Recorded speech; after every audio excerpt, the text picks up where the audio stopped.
Here are some common congenital cyanotic heart diseases. So, diseases with increased pulmonary vascular flow, like TGA, TGA and VSD, double outlet right ventricle TGA, subpulmonic VSD, which we call Taussig-Bing anomaly, total anomalous pulmonary venous drainage, truncus arteriosus, single ventricle without a pulmonary stenosis. Then we have congenital cyanotics with decreased pulmonary blood flow, like total tetralogy of Fallot, double outlet right ventricle with pulmonary stenosis, Epstein anomaly, pulmonary atresia, tricuspid atresia, TGA-BS, and single ventricle in presence of pulmonary stenosis. Then let's discuss different types of congenital cyanotic heart diseases. The most famous disease, the tetralogy of Fallot, it represents 5 to 10% of the all congenital heart diseases we know. Probably the most common type. Pathology is infundibular PS, aortic overriding, a VSD, and a right ventricular hypertrophy. Patients with Fallot tetralogy usually present with cyanosis at birth or shortly after. They will present with dyspnea on exertion due to hypoxia. They may present by hypoxia spell and sweating. In patients with acyanotic Fallot, patients may be asymptomatic. On physical examination, there is variable decrease of cyanosis, tachypnea, clubbing. We can elicit systolic thrill on the precordium, in the upper and mid-left sternal border. We can elicit a single S2 because of the muffling of the pulmonary component of S2. There is a loud ejection systolic murmur of the pulmonary stenosis on the mid and upper left sternal borders, with more severe obstruction of the right ventricular outflow tract. The murmur may get shorter and softer. Investigations in a case of Fallot tetralogy include ECG, which will show a right axis deviation and right ventricular hypertrophy. A chest X-ray will show a normal-sized heart with decreased pulmonary vascular marking, the characteristic boot-shaped heart or Coron Savou of the Fallot tetralogy due to a small main pulmonary artery and upturned apex. There may be right atrial enlargement or right aortic arch in some cases. Echocardiography will show the characteristic pathology of the Fallot tetralogy, and cardiac catheterization is only reserved for selected patients. What is the fate of a patient of Fallot tetralogy if left untreated? First, cyanosis will progressively increase as the infundibular stenosis will worsen by time, in addition to the developing polycythemia. Polycythemia will develop secondary to prolonged hypoxia. There may be a relative iron deficiency, which means the patient with a Fallot tetralogy may not have the elevated hemoglobin and hematocrit as expected, and this should be considered some form of a relative anemia with iron deficiency. Patients with Fallot tetralogy may present with hypoxic spells. They may present also with growth retardation, especially with severe cyanosis. They are at risk of developing brain abscesses or cerebrovascular accidents. They are also prone for endocarditis and coagulopathy. So, one of the most serious complications in a patient with Fallot tetralogy is hypoxic spell.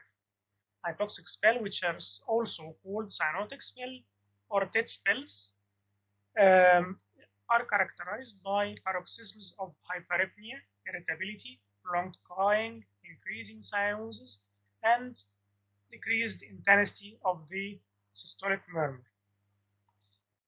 A severe spell may lead to serious CNS complications, lameness, convulsions, cerebrovascular accidents, or even death. there appears to be no relation between the degree of cyanosis at rest or the likelihood of having hypoxic spells. The patient may be presenting with saturation of 80s and still has serious spells as serious as patient with saturation 75. This slide shows the hypoxic spell. With a hypercyanotic spell, there is infundibular narrowing, reducing the flow in the main pulmonary artery and decreases oxygenation, shifting more blood towards the aorta, which increases cyanosis, hypoxia, and acidosis. This will start a vicious cycle that increase more the infundibular narrowing and just increase more the cyanosis and acidosis and so on.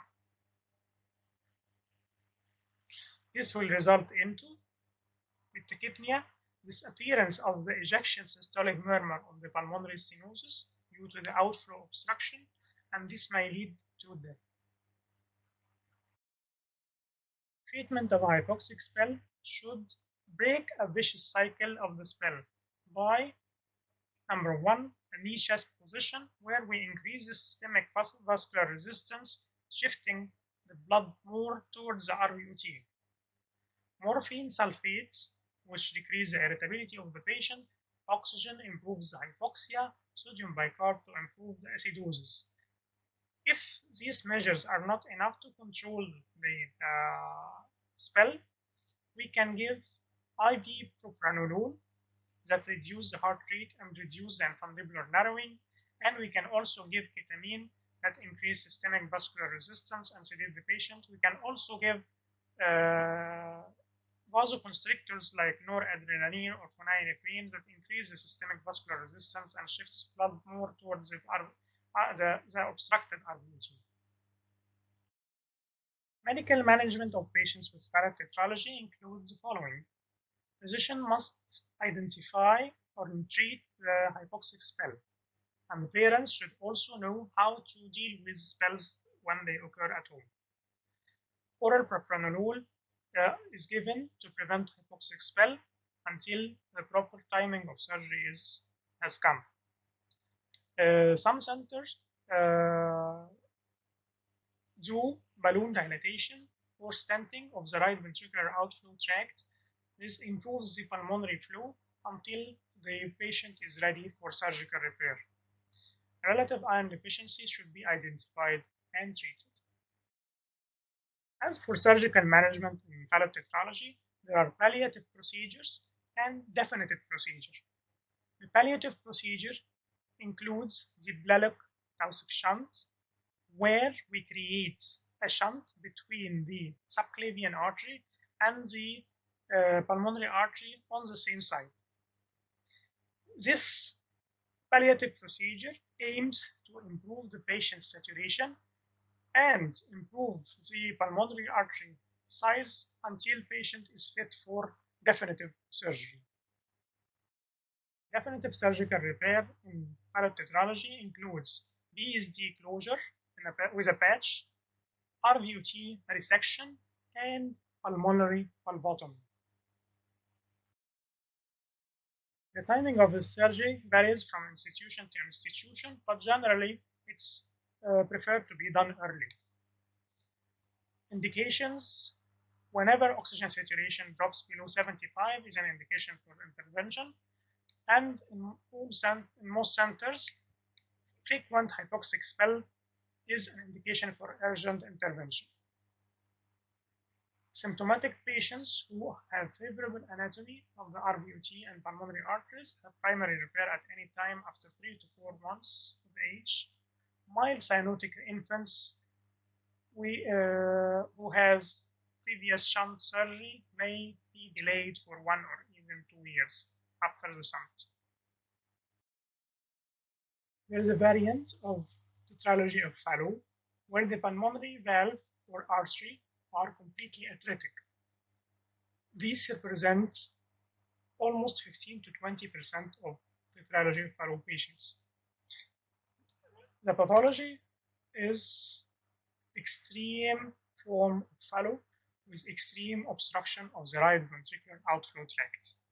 So the pulmonary blood flow is only mediated through a patent ductus arteriosus in 70% of cases, and less commonly there is what we call multiple aortopulmonary collaterals, which are collaterals between the aortic vessels and the pulmonary arteries that keep blood flow to the pulmonary arteries. These patients are diagnosed at birth by severe cyanosis. The severity is dependent on the patency of the ductus or the aortopulmonary collaterals. By auscultation, there is a faint, continuous murmur of the PDA and the collaterals, and the second sound is loud and single. ECG and chest X-ray is similar to that of Fallot.